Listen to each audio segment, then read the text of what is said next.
Chrysler LeBaron. Это одна из тех особенных моделей американских авто, о существовании которой вроде бы как знает каждый, кто интересуется автомобильной историей нового света. Однако знания эти чаще всего ограничиваются лишь самим фактом ее существования. А между тем, эта модель продержалась на рынке почти 20 лет, разойдясь тиражом далеко за 1,5 миллиона, а история самого имени LeBaron в контексте американского автопрома восходит еще к далеким-предалеким ревущим 20-м. Для корпорации Chrysler в каком-то смысле имя LeBaron было эпохальным, сменившим несколько предназначений и пережившим многие другие, куда более знаменитые имена. А значит, его истории самое место на канале Автотренды.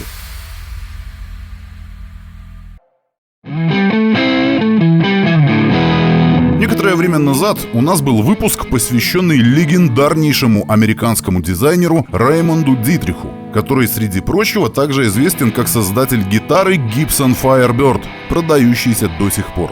Именно этот человек в далеком 1920 году вместе со своим коллегой Томасом Хиббардом основал кузовное ателье LeBaron, создававшее дизайны для автомобилей престижных американских марок.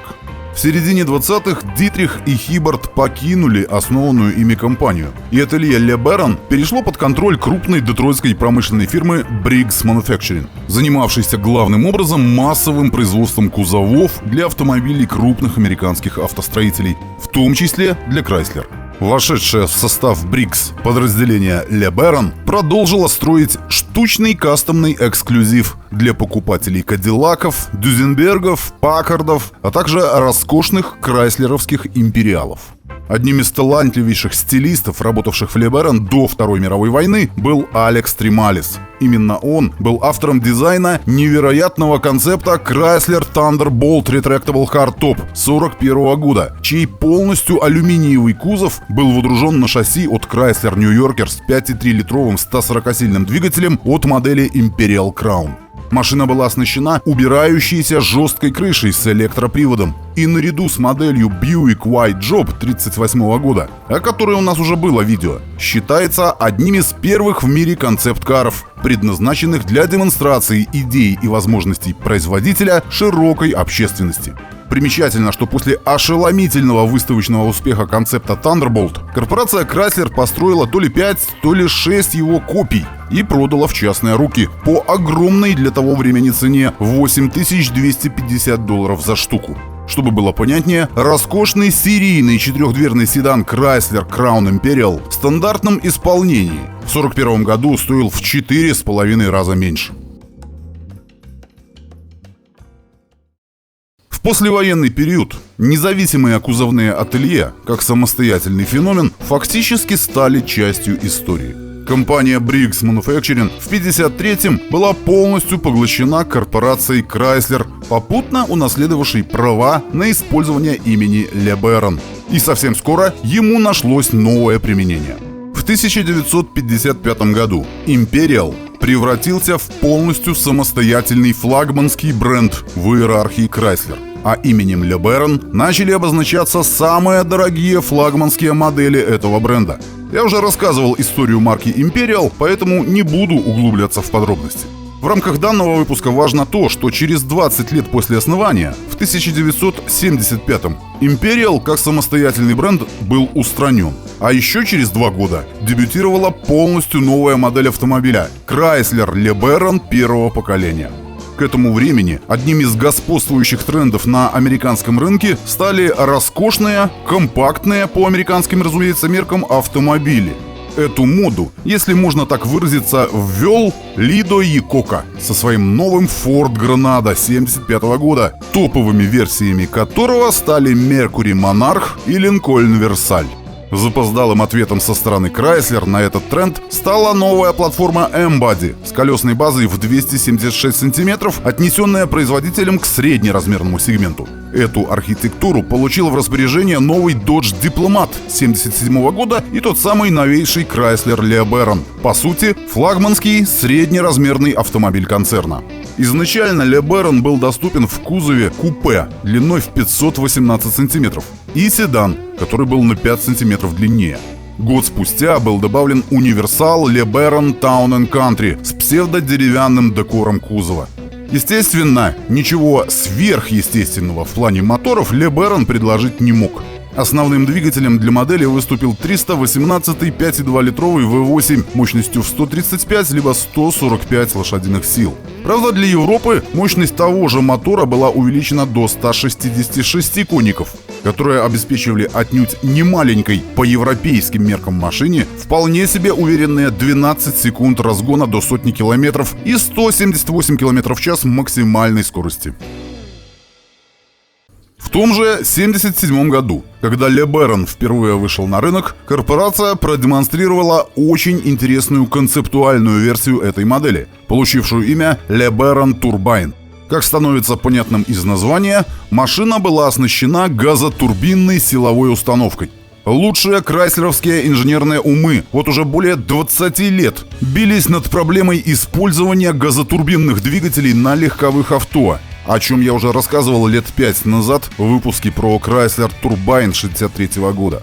Новейший LeBaron Turbine оснащался фирменной ГТД уже 7-го поколения мощностью в 123 силы, которая могла работать фактически на любом топливе от текилы до керосина. И Chrysler на полном серьезе собирался запустить модель в мелкосерийное производство. Но к 1979 году корпорация оказалась на грани банкротства, и этим планам не суждено было сбыться. Тем не менее, некоторые элементы дизайна LeBaron Turbine были использованы на новейших моделях Imperial во время неудачной попытки возрождения бренда в 1981 году. Тем временем серийный Chrysler LeBaron оказался не то чтобы большим хитом, но вполне себе успешной моделью с общим тиражом в 368 тысяч экземпляров, реализованных за 5 лет с 1977 по 1981 включительно. Это было чуть меньше тиража Mercury Monarch, но в разы больше тиража Lincoln Versailles. Еще более интересным и популярным получилось второе поколение Chrysler LeBaron, дебютировавшее в 1981 году под знаком 82-го модельного. Автомобиль перешел на использование новейшей архитектуры K-Car, которая, собственно говоря, и вытащила Chrysler из глубочайшей ямы, в которой корпорация оказалась к концу 70-х. Не секрет, что в 1979-м она была вынуждена одолжить у правительства $1,5 миллиарда, а уже осенью 80-го Chrysler отчитался о первой за несколько лет прибыли в 10 миллионов. И все благодаря моделям Dodge Aries и Plymouth Reliant, первым использовавшим архитектуру K-Car. Инициатором создания этой платформы стал Ли Якока, который в 1978 году занял позицию генерального директора Chrysler, а в 1979 вошел в состав совета директоров. Главную проблему корпорации он видел в том, что ее автомобили были не просто устаревшими, но они строились на различных самостоятельных платформах, требовавших огромного количества разнообразных, невзаимозаменяемых элементов, что в итоге увеличивало себестоимость производства до неприемлемого уровня. Переориентация на архитектуру K стала полной противоположностью этой практике. Мало того, что она была безрамной, переднеприводной и имела независимую подвеску, но главное, она была универсальной, позволяя малой кровью создавать на своей основе модели практически всех классов, от компактных до полноразмерных и даже те самые минивэны. Это позволило сэкономить колоссальные средства на разработке будущих моделей, которых в конечном итоге получилось более 50. На разработку и внедрение K-платформы Chrysler потратил около $1 миллиарда.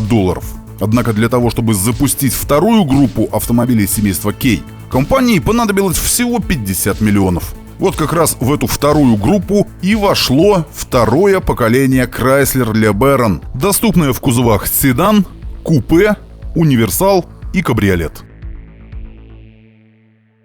Эти машины были доступны с 4-цилиндровыми атмосферными двигателями Chrysler Trenton объемом в 2,2 или 2,5 литра. Самый мощный вариант развивал 101 лошадиную силу.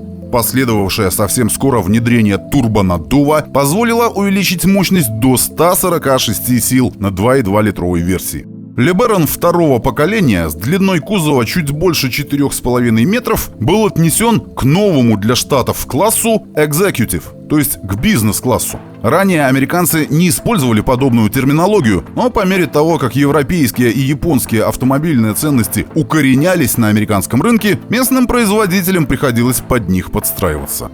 Машина, как и раньше, была прекрасно оснащена, но благодаря новейшей архитектуре гораздо лучше управлялась и потребляла куда меньше топлива. Кроме того, LeBaron получил в распоряжение в качестве опции цифровую панель приборов и инновационную систему электронного голосового оповещения, которая сообщала водителю о текущем состоянии автомобиля. Your washer fluid is low. Your fuel is low. Your electrical system is malfunctioning. Ли Икока лично снимался в телевизионной рекламе автомобилей семейства LeBaron, нахваливая их непревзойденное, по его словам, качество, с которым не сравнятся ни немцы, ни японцы, а также высокую топливную эффективность – 9 литров на сотню километров в городе и 5,9 литра на трассе. Oh, one more thing. If you can find a better car, buy it. Уже в первый год продаж тираж составил 90 тысяч экземпляров, а к 86-му вырос до 177 тысяч. При этом почти 20 тысяч из них были кабриолетами, в том числе весьма необычными Вуди-кабриолетами, запущенными на рынок благодаря все тому же Ли Икоке, который захотел объединить в одном продукте кузов традиционного американского конвертибла с мягкой крышей, с не менее традиционной стилистикой Вуди, все еще пользовавшейся завидным спросом на вагонах Town & Country. Так и появилась на свет уникальная для американского рынка 80-х модель LeBaron Town & Country Convertible с виниловым декором на кузове, имитировавшим текстуру ясеня, и дорогущей обивкой салона из кожи Mark Cross. Вуди-кабриолет стоил $15,5 тысяч, почти вдвое дороже, чем стандартное купе LeBaron. Поэтому неудивительно, что тираж таких машин, реализованных с 83 по 86 включительно, едва превысил 2000 единиц. Одна из них использовалась Икокой в качестве личного повседневного авто. LeBaron Town & Country Convertible был не более чем маркетинговой акцией, призванной доказать, что Chrysler не просто жив, но, как и раньше, вполне способен на смелые эксперименты. И, пожалуй, именно сейчас будет уместно рассказать о еще одном смелом эксперименте Chrysler, который, к сожалению, не привел ни к чему хорошему. Этот эксперимент называется Chrysler TC by Maserati. История его появления началась с дружбы между Икокой и небезызвестным Алехандро де Томасо. И еще с фордовских времен, когда на свет появилась легендарная де Томасо Пантера. Де Томасо на тот момент владел итальянской компанией Maserati, и благодаря дружбе с Икокой в 1984 году 5% акций Maserati были проданы Крайслеру. Еще через 2 года американцы владели уже 15% компании. На волне успеха платформы K-Car и модели LeBaron в частности, Икока задумал создать на ее основе самостоятельную, отдельную модель Родстера, которая обладала бы изысканным европейским шармом, не свойственным ни одному из существовавших американских авто. Этот проект получил обозначение TC, то есть Turbo Convertible, и впоследствии эти литеры были закреплены в названии. Основной целью всего мероприятия была попытка вывести давно утративший силу имидж Chrysler на более высокий статусный уровень. Роскошный родстер на основе LeBaron разрабатывался совместными усилиями американских и итальянских специалистов, которые долго не могли прийти к согласию по поводу финального варианта, и поэтому процесс растянулся почти на 4 года, а производство стартовало лишь в 88-м. Причем стартовало оно в Италии, на мощностях Maserati, что, очевидно, серьезно отразилось на цене, начинавшейся с $33 тысяч США. Это было ровно в 3 раза больше цены базовой версии LeBaron. TC by Maserati поступил в продажу с 3 двигателями на выбор мощностью 160, 174 или 200 лошадиных сил. Позже появился 141-сильный двигатель. Эксклюзивной фишкой модели стала жесткая съемная крыша с небольшими оперными окошками. Про оснащение, думаю, говорить не стоит. Все по высшему разряду. С шикарной кожей, аудиосистемой Infinity на 10 динамиков и прочими тогдашними автомобильными прелестями. Единственной дополнительной опцией для TC был CD-плеер. Вот только ни все эти плюшки, ни даже присутствие слова Maserati в названии в глазах покупателей не могли оправдать слишком высокую цену автомобиля марки Chrysler. Якока ожидал, что модель будет продаваться тиражом от 5 до 10 тысяч экземпляров в год. Но по факту, чтобы распродать первую партию в 7300 автомобилей, заказанных у Мазерати, понадобилось 3 года. Соответственно, на этом все и остановилось. Согласно некоторым источникам, вся эта авантюра принесла Крайслеру $600 миллионов убытков. И единственным виновником произошедшего члены правления сочли Ли Якоку. А вот что касается обычных версий моделей LeBaron второго поколения, продававшихся с 82 по 88 год включительно, то они как раз пришлись по вкусу покупателям.